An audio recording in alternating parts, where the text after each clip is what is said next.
Dans cette vidéo, nous allons faire la méthode 6 du chapitre 13 sur les équations de droite. Nous allons apprendre à résoudre des systèmes d'équations par combinaison linéaire. Donc commençons par le premier système. On a comme première équation 4x moins y égale à 7, et comme deuxième équation 4x plus 3y égale à moins 5.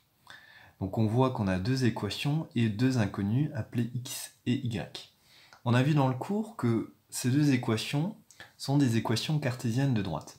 Autrement dit, si l'on représente graphiquement ces deux équations, on obtient deux droites. Et ce qu'il s'agit de faire pour résoudre ce système, eh bien graphiquement, cela revient à chercher les coordonnées du point d'intersection représentant ces deux droites. Donc pour le premier système, on a la droite D1 en rouge qui représente l'équation cartésienne 4x moins y égale à 7, et on a la droite D2 en vert qui représente l'équation 4x plus 3y égale à moins 5. Donc ici on voit sur le graphique que les coordonnées du point d'intersection sont 1 et moins 3. Donc en résolvant ce système, à la fin on devrait trouver normalement x égale à 1 et y égale à moins 3. Donc on va résoudre ce système par combinaison linéaire. Donc cela signifie que l'on va faire des combinaisons linéaires de lignes. Donc on va additionner ou soustraire les lignes.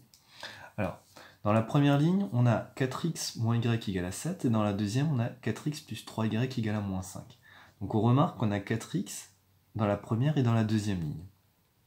Donc pour éliminer une des deux inconnues, donc ici on va essayer d'éliminer x, on va faire la première ligne moins la deuxième ligne. Donc c'est parti, faisons ça. Donc en faisant la première ligne moins la deuxième ligne, on aura 4x moins 4x, ce qui donne 0x. On aura moins y moins 3y, ce qui nous donne moins 4y. Et à droite de l'égalité, on aura 7 moins moins 5, donc c'est-à-dire 12. Donc cette première ligne, donc cette opération,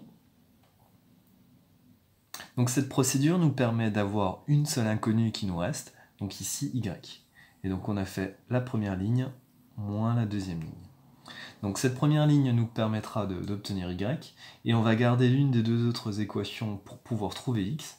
Eh bien on va garder par exemple la première, 4x égale à 7 plus y, en faisant plus y des deux côtés. Donc cette deuxième ligne nous permettra de trouver x.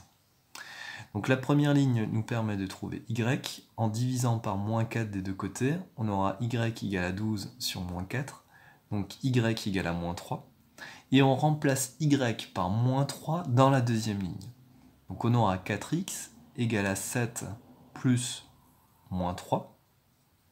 Autrement dit, eh bien on a trouvé y égale à moins 3 dans la première ligne. On aura 4x égale à 7 moins 3, c'est-à-dire 4x égale à 4. Ce qui nous donne, en divisant par 4 des deux côtés, x égale à 1 et y égale à moins 3.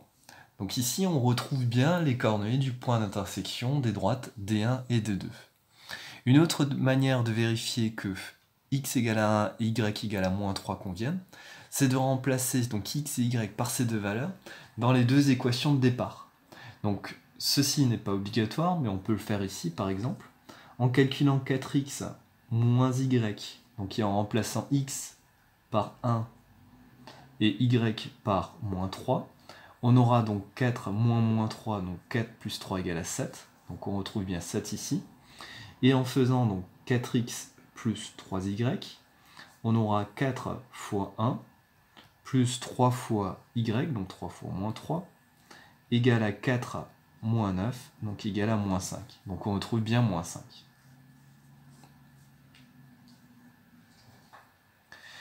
Résolvons de la même manière le deuxième système. Donc on a 6x plus 2y égale à 5, 2x moins y égale à 10.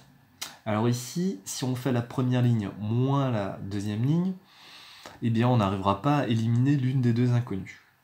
Donc pour ça, il faut que l'on ait par exemple le même coefficient devant x dans la première et dans la deuxième ligne. Ici on a 6x et ici on a 2x. Donc pour obtenir 6x aussi ici, on va multiplier la deuxième ligne par 3 par exemple. Donc c'est parti. Donc la première ligne ne bouge pas, reste 6x plus 2y égale à 5.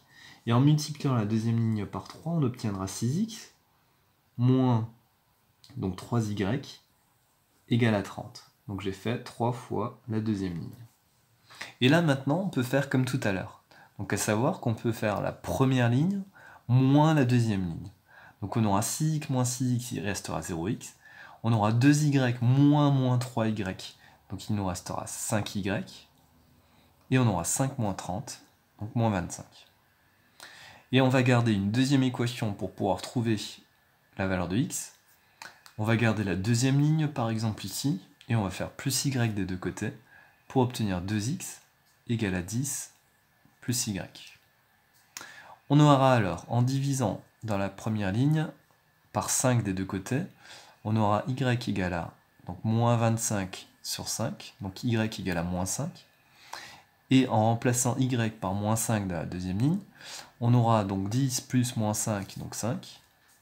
Soit finalement, y égale à moins 5 et x égale à 5 demi, c'est-à-dire 2,5. Voilà. Et donc graphiquement, on peut vérifier que ce résultat correspond en traçant comme ci-dessous eh bien, les deux droites, donc qui représentent les deux équations cartésiennes de départ.